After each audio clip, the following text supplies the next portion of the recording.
Hallo Leute und willkommen zurück zu Without Within 2. Ich habe mich mal kurz durchgeklickt, es kann doch sein, dass wir noch so zu 10 Folgen kommen. Deshalb, so, und ich habe mal nachgeschaut, ich war bei dem letzten Ip und Up Part sehr leise. Und daran könnte sich jetzt was geändert haben, weil mein Pegel war wirklich nur, also der Mikrofonpegel war wirklich nur auf 31, wo ich den viel höher eingestellt hatte. Jetzt ist er auf 60 und es kann sein, dass jetzt dauerhaft die Mikroqualität besser ist, weil ich nicht zu laut eingestellt habe. Aber es jetzt so ist, dass ich trotzdem wieder lauter bin als die Spiele. Also natürlich könnte ich die auch noch umstellen. Aber es könnte jetzt erstmal so gehen. Okay. The crowd separated, forming a lane for Excelia and her two guards to walk through. Should have known these people would never cheer for the likes of me.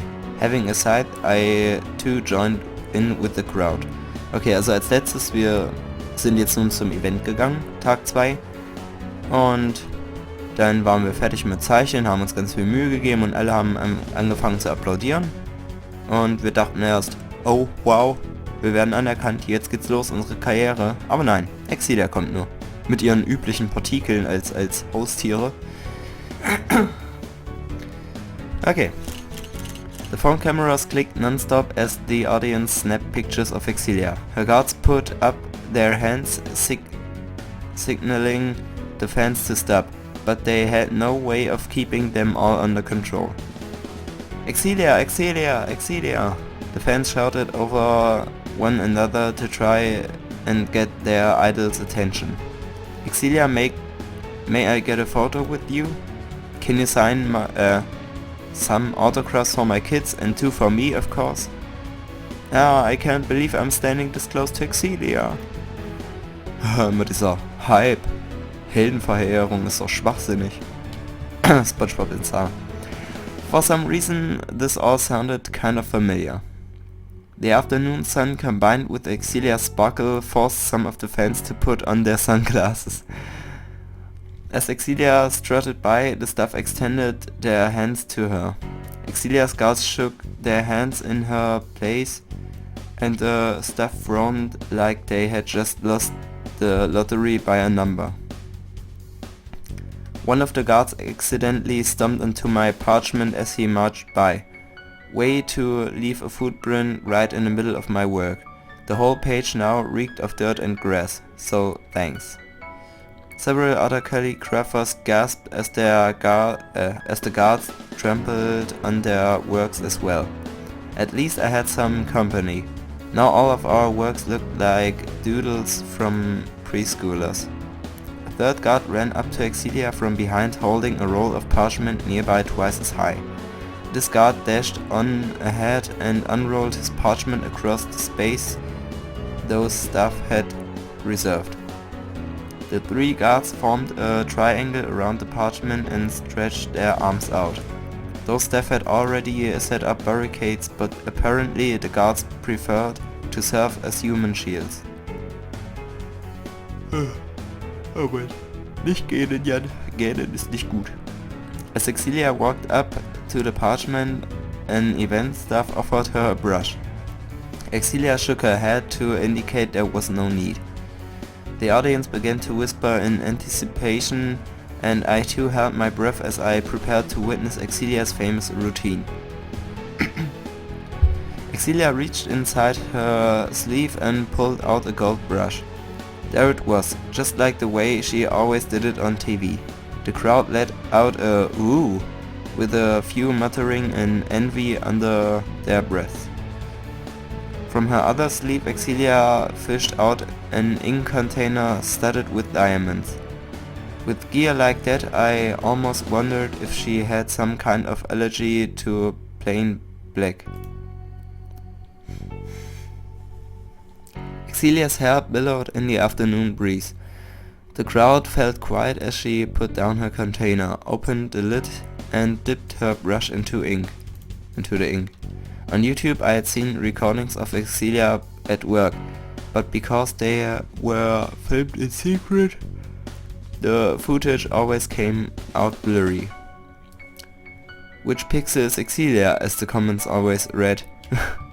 Today I could at least at last study Excelia's techniques firsthand. No way would I allow myself to even blink. Excelia stamped her feet together and closed her eyes. I could almost hear the audience swallowing in anticipation. Even the nearby road drivers poked their heads out of the window to see what was going on. Excelia lifted her shoe on the ground as if trying to squash a puck. As she stomped onto the pavement, she swung her brush and delivered the first stroke.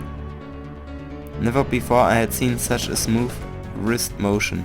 The stroke came out in a perfect curve, plus that ink thickened and thinned at just the right points.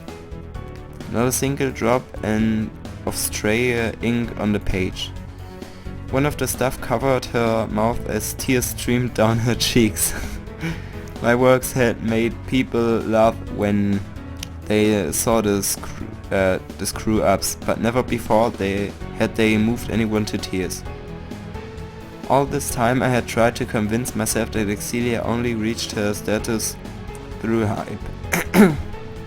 Now I witness firsthand that she possessed skills I lacked even in my dreams. If Excelia were a 60-year-old veteran, I could have accepted it. She was, however, only a year older than I. No way could I reach her level in 12 months, not even if I quit my job and trained full time. This must be what they call talent. I had the heart to climb, but without any gift, I might as well be scaling a tower with a stepladder. How I wished we could all have been born equal. Excelia continued to swing her brush in rhythm as if performing a dance. That crying stuff from earlier had passed out completely. With strokes this precise, I suspected Excelia might actually be a robot, but her lines also possessed a human quality that machines could never replicate.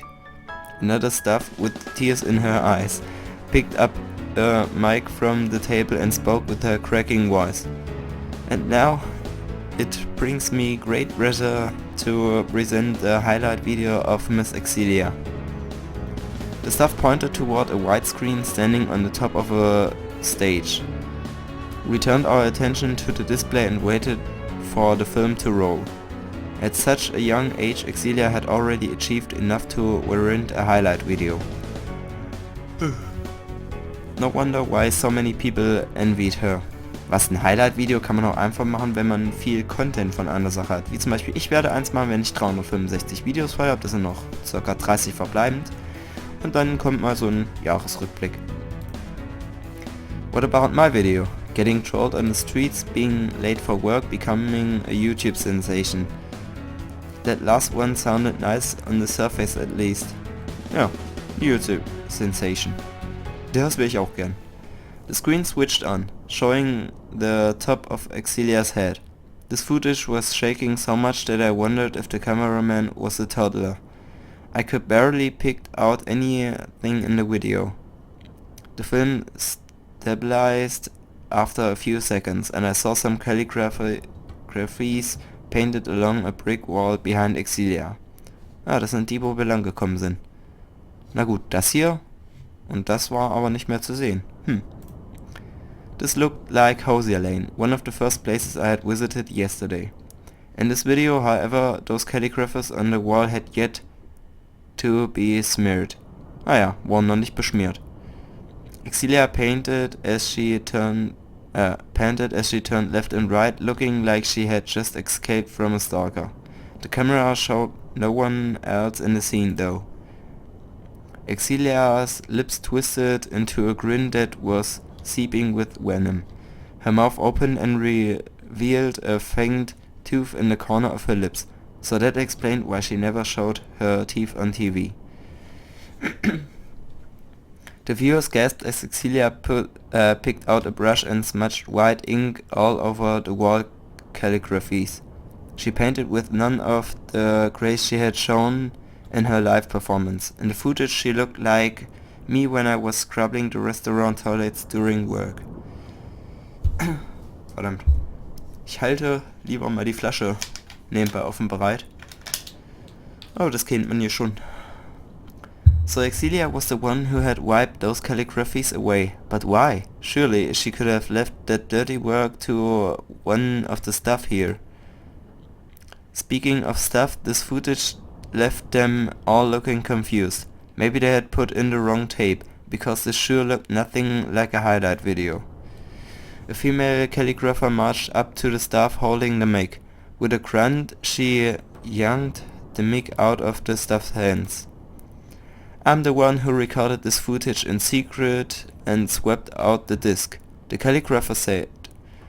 Watch closely, everyone, Excelia's about to show her true colors. The video cut to Excelia in her limousine. That hotel in the backdrop looked like a mansion seen in movies. A guard opened the limousine door and offered a hand. Excelia flicked her hair as she climbed out, ignoring the hand like it was a worm. Madam, how many accounts should we create? The guard asked. Wie viele Accounts sollen wir erstellen? At least 3 each, Excelia said. Make sure you write each post in a different tone. Wow, this calligrapher begged Excelia for a plug. Shameless much? The guard said. How's that? Das ist dasselbe, was wir gelesen haben. Oh. Excelia yawned as they strode into her hotel. It will do. I recalled reading that exact comment on my Reddit thread. Those guards wrote all of the replies. Not only that, but they did so based on Excelia's order. Did she want to banish me from the calligrapher world that badly? The film cut to a shot of Fed Square. Excelia walked into the scene with a guard by her either side, and a third one carrying a roll of parchment. Hey, this only happened moments ago. This stalker must be a pro, being able to edit the film and replace the highlight tape in such a short time. Oder es ist einfach Livestreaming. Excelia put on a smirk and once again flashed her fanged tooth. It only lasted for a moment, which must be why I had missed it in person earlier. Excelia jerked her chin and the guards swerved into the parchment laid out by us calligraphers. I looked away from the screen to stare at the footprints smudged across my page. Without the video, I would have written this off as an accident. Now I knew that Excelia was really about. The film cut out and the calligraphers on scene erupted into bows. Oder boos, keine Ahnung was das ist. Ich denke mal so, also dass sie jetzt halt darauf abgehen. One of them crushed his parchment into a ball and threw it at Excelia. Many other calligraphers followed suit as they too rolled their pages into projectiles. Many people clicked away with their cameras. Some used their phones, while others brought professional cameras with them. There must be a good view of journalists hiding within the crowd. Excelia's guards closed in around here, forming a human shield as paper balls rained upon their heads. As Excelia opened her mouth to whimper, I saw she did indeed had a fanged tooth. Oh yeah. But she had bigger problems to cower over right now. With her usual sparkle gone, Excelia looked so frail inside this angry mob. Some of these calligraphers were middle-aged men, yet they showed no shame in hurling papers at a lady. I glanced down at my parchment, pondering if I too should let... Pondering? Nicht wondering? Was heißt denn pondering dann? If I too should let Excelia know how I felt. With her planting thorns in my path, no wonder where I bled with every step I took. Enough was enough. I decided I must let my feelings be known. After picking up my ink container and brush, I stalked up to Excelia. A few stray paper balls hit me behind the head, but I paid them no heed. I threw my ink container onto Excelia's parchment, staying her work into a pool of black. The crowd ceased their paper assault and watched as I scribbled my brush all over Excelia's page until her work had been smeared beyond recognition. Satisfied with the damage, I tossed my brush into the parchment. I've always wanted to do that. Wirklich? Wollte sie das immer? Ich denke, erst ab diesem Moment. With all eyes now glued onto me, I could feel my cheeks reddening. Of all the times I could have picked to snap, I had to choose the biggest calligraphy event this year. At this rate, another dubstep remix might be imminent. Yay! Oh, da ist auch wieder Triangle Mouth. Illuminati. Ja, ich habe übrigens mal geschaut. Am Ende wird wieder etwas ähnlich Lustiges passieren. Wieder etwas mit einer 3. Hey, a female voice called out. I turned around and saw a lady waving my piece of work in the air. It was one of those girls I had met on the skydeck yesterday. The girls tore my page into halves, then quarters. 3 hours of work ripped to shreds, yet the corner of my lips twitched in a smile. That paper already had footprints all over it. If this girl wanted to upset me, she would have to try a little harder. Another calligrapher yanked away someone else's parchment before folding it into a plane. They threw the plane skyward, and it became spiraling down. Summing up this whole event rather nicely. Once that plane crashed onto the pavement, it was on. The calligraphers destroyed one another's works in whatever way they saw fit. Some even folded them into origami. One guy tore the paper in his hand into edible slices and, well, started eating them. He might as well check himself into a hospital now. Another man tried feeding his paper scraps to a pigeon. Unfortunately, the bird flew off as if to say, ain't nobody got time for that. The staff traded baffled looks, perhaps unsure whether to intervene or join in. Sorry, but only those in the trenches had the right to participate. About time we stopped acting like pals and admitted we were adversaries. Ink marks covered Excelia's cheeks from the earlier assault. As her guards brushed away the stain with towels, she stood stiff with a confused expression that satisfied me greatly. With no pages left to destroy, the madness came to an end at last.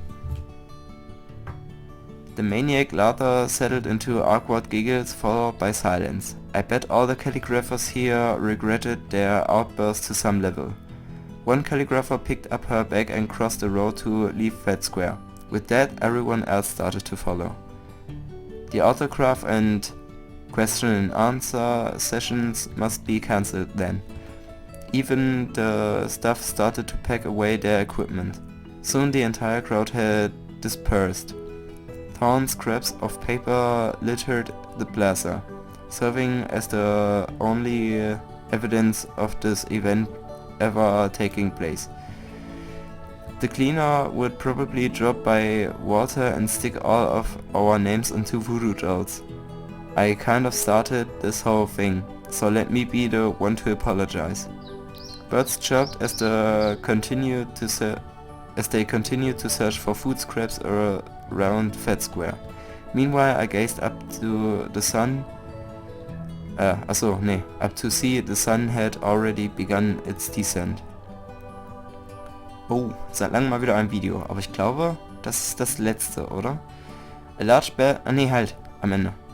A large bell chimed to my right as I assumed it came from the church on the street opposite. My return flight took off at 7 AM tomorrow, so I had best get an early sleep. I put on my backpack and shuffled up to the crossing. As I waited for the light to turn green, I peered over my shoulder at Excelia. Okay, und wir sind bei 20 Minuten angekommen. Damit danke fürs Zusehen und das nächste Mal werden wir uns darum kümmern, mit Excelia zu reden. Werden wir sie böse anmachen oder lieb zu ihr sein? Sie schaut relativ traurig. Okay, gut. Danke fürs Zusehen und bis zum nächsten Mal. Ciao.